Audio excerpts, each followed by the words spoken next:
दिल्ली के इतिहास में सबसे लोकप्रिय मुख्यमंत्री अरविंद केजरीवाल जी, आम आदमी पार्टी के नेता, मेरे बड़े भाई और राजनीतिक गुरु अरविंद केजरीवाल जी का धन्यवाद करना चाहती हूं कि उन्होंने मुझ पर भरोसा किया और मुझे इतनी बड़ी जिम्मेदारी सौंपी, दिल्ली के लोगों की देखरेख की जिम्मेदारी सौंपी। लेकिन आज मैंने मुख्यमंत्री के तौर पे शपथ ग्रहण जरूर किया है, लेकिन ये मेरे लिए, हम सब के लिए एक बहुत भावुक क्षण है जब अरविंद केजरीवाल जी दिल्ली के मुख्यमंत्री नहीं हैं। अरविंद केजरीवाल जी वो व्यक्ति हैं जिन्होंने पिछले 10 सालों में दिल्ली की तस्वीर को बदल डाला, जिन्होंने पिछले 10 सालों में दिल्ली की आम लोगों की जिंदगी को बदल डाला। अरविंद केजरीवाल जी वो व्यक्ति हैं जिन्होंने दिल्ली में रहने वाले एक आम इंसान का, एक गरीब इंसान का दर्द समझा, उनके रोज रोज का संघर्ष समझा। उन्होंने समझा कि एक आम परिवार के लिए किस तरह से अपना घर चलाना मुश्किल होता है। अरविंद केजरीवाल जी वो व्यक्ति हैं जिन्होंने दिल्ली वालों को फ्री बिजली दी, 24 घंटे बिजली दी। अरविंद केजरीवाल जी वो व्यक्ति हैं जिन्होंने दिल्ली के सरकारी स्कूलों में पढ़ने वाले बच्चों का भविष्य बदल डाला, उनको जिंदगी में एक नया अवसर, आगे बढ़ने का अवसर दिया। अरविंद केजरीवाल जी वो व्यक्ति हैं जिन्होंने दिल्ली की महिलाओं को शिक्षा में, रोजगार में आगे बढ़ने का मौका दिया, फ्री बस यात्रा देके।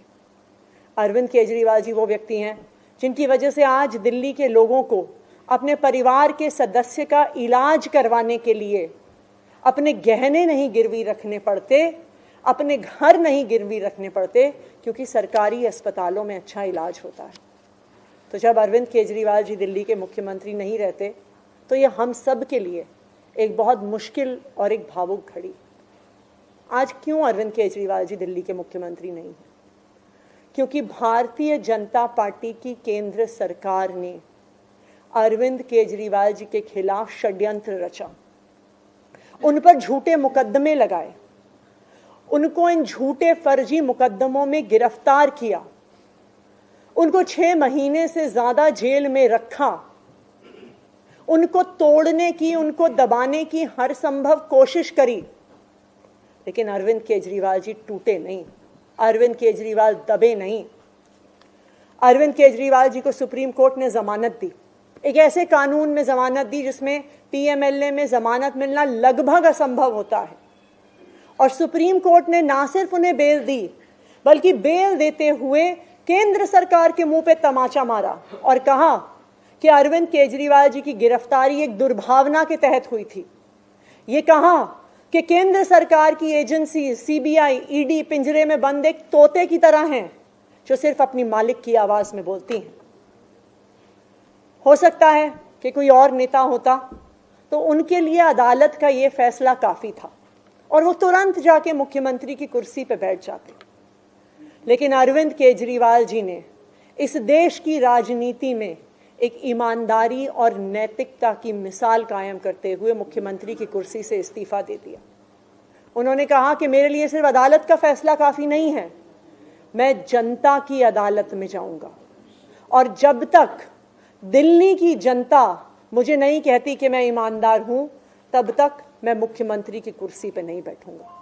मुझे नहीं लगता कि इस देश के इतिहास में या शायद इस दुनिया के इतिहास में ऐसा कोई नेता रहा होगा, ऐसी ईमानदारी और नैतिकता की मिसाल रही होगी जो आज अरविंद केजरीवाल ने देश और दुनिया के सामने रखी है। अब हम सभी दिल्ली वालों को मिलकर एक ही काम करना है, अरविंद केजरीवाल जी को फिर से फरवरी में होने वाले चुनाव में दिल्ली का मुख्यमंत्री बनाना है।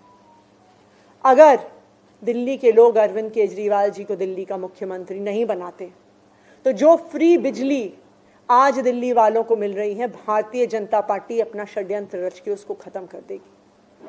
जो सरकारी स्कूल अरविंद केजरीवाल जी ने सुधारे हैं वो फिर से बदहाल हो जाएंगे, मोहल्ला क्लिनिक बंद हो जाएंगे, अस्पतालों में इलाज बंद हो जाएगा, महिलाओं की फ्री बस यात्रा बंद हो जाएगी। तो 2 करोड़ दिल्ली वालों को मिलकर फिर से अरविंद केजरीवाल जी को दिल्ली का मुख्यमंत्री बनाना है।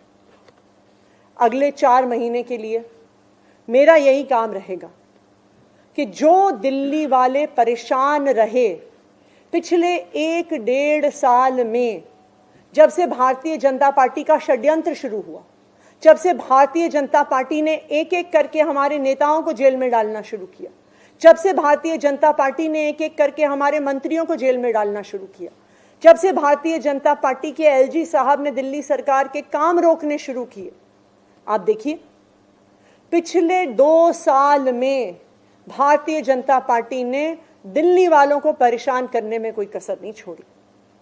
जब से अरविंद केजरीवाल जी जेल गए, दिल्ली वाले भी परेशान हुए।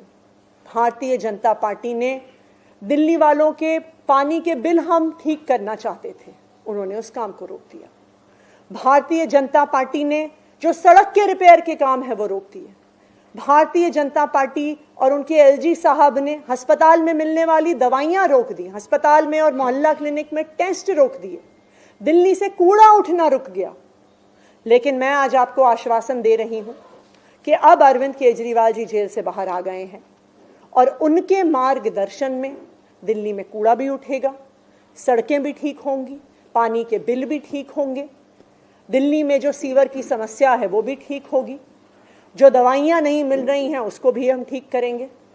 मैं दिल्ली वालों को यह आश्वासन देना चाहती हूं कि अब अरविंद केजरीवाल जी जेल से बाहर हैं, भारतीय जनता पार्टी का कोई भी षड्यंत्र हम सफल नहीं होने देंगे। Thank you.